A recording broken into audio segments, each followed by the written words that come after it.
everyone, and welcome back to our channel. If you're new here, my name is Karen Nelson, aka the Designer in Jeans. If you got to see last week, I hope you loved it as much as I did. I think this is going to be such a fun series. If you're new here, just a quick recap. What we're doing is we are going in blindly and selecting a color every week, one color from the Sherwin-Williams fan deck. And then I am taking either a stain or a black and white to balance out the design.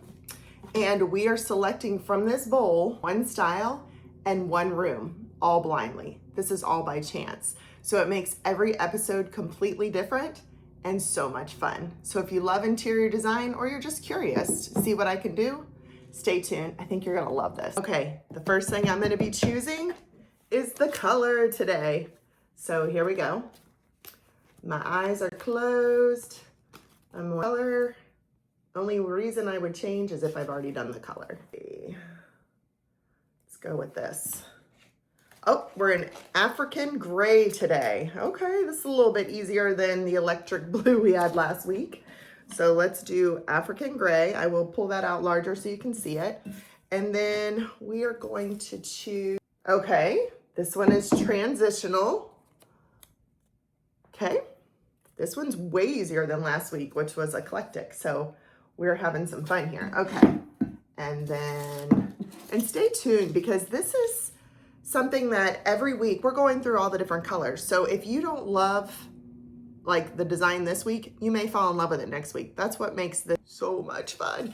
And you may be surprised. You may actually dislike gray, but you might like my design, or you're not sure you like eclectic, but then once you hear about it and you see how it can be put together, you may fall in love.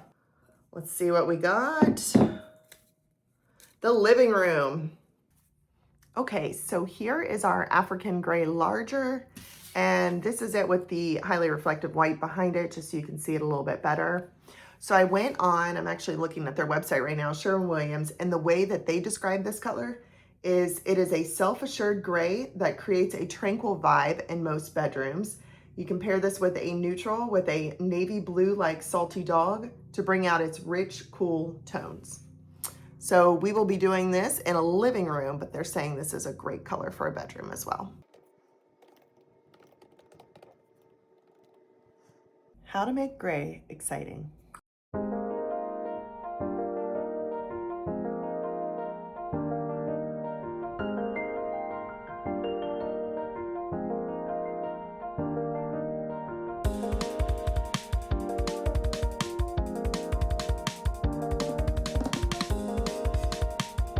See the smoke billowing off my head.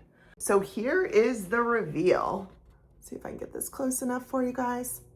All right, so this color right here is our African gray. This is a transitional room and it's a living room. So let me explain a little bit about what I did here. I envision this as, since I can choose anything, right? I envision this as a living room with very tall vaulted ceilings.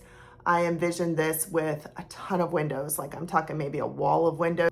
We're gonna overlook like a meadow and some mountains in the distance. Why not? This is just from my brain and that is what I see, and I'm very happy with what I see. In order to keep this room, this is the dark. Like I said, this is a C4 and normally I'm in the C1 to C2 range for walls, but this is a C4. So with that, that's why I want all the windows, I want some vaulted ceilings, and I actually wanted to add some architectural beams. Okay, so some people think that beams are only for like modern farmhouse or something like that. When you do that, the beam is gonna be a lot more like a rougher texture versus what is selected here. This is actually smooth. So if you're doing a transitional beam, just make sure it's smooth. You can click down on the link and see what I'm talking about. It doesn't have any of the grooves. So that's a way to bring in that element if you like it without actually making it look too rustic. I also picked the lighter curtains, the ivory here. I did that again just to make this room light and bright since the walls are dark. And then I wanted to add a lot of lighting. So I have this beautiful chandelier, which with the vaulted ceilings, this is gonna look amazing. If it's not vaulted, I think you could still do this. It would just have to be a taller ceiling. Like you couldn't have this on an 8-foot ceiling or a 9-foot ceiling. it would be too close. People would probably hit their head when they visited. You would of course put it over the coffee table, but you might still have some issues. So this would be, I would say 11 foot and up. So I picked that. I picked the black hardware just because it blends so well with the black, with the grays. I really like that. But there's a lot of light in this, and it's very like crystal here.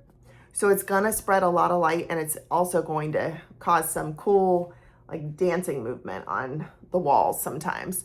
I also have a lamp that I selected. This one's in like a concrete look or stone. This one is for the table between the chairs, just for some other lighting.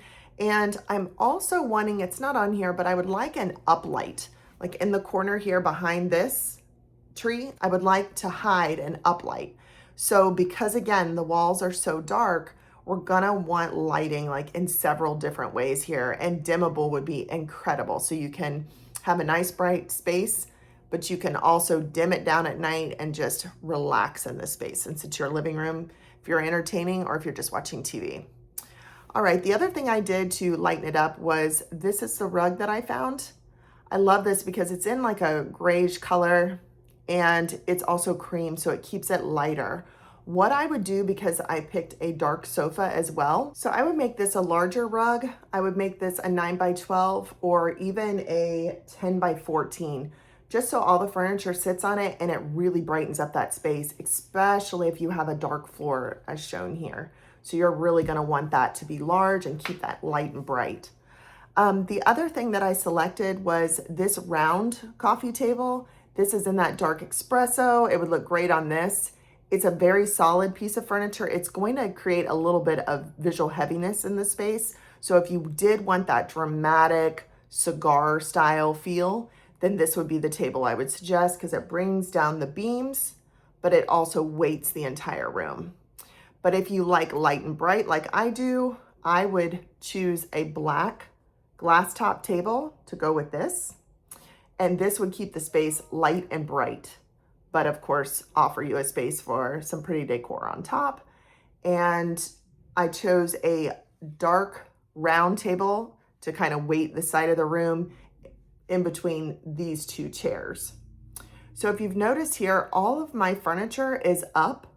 This is giving you transitional lines, very clean transitional lines, but it's also making the space feel airy because it's not like a big square sitting heavy on. So this, it'll let you vacuum and stuff underneath it, but it also keeps the room feeling kind of airy and breezy, which for me, that's super important in this.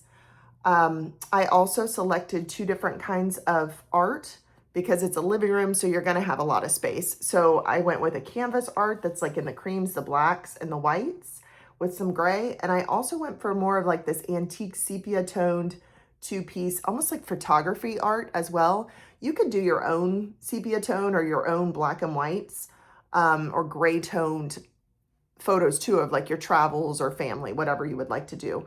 But I love the matting on this, and these pieces are actually gorgeous as well. So this is what I designed. This is very different from last week's eclectic blue design for the bedroom, but this is a lot of fun. This can be very cozy. This can take, if you have a gray room right now and you're looking to kind of bring it more towards trend, which is in those browns and earthy tones, then like a brown leather couch would help do that.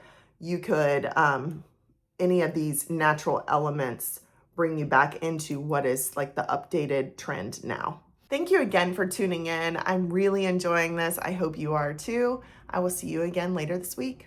Bye for now.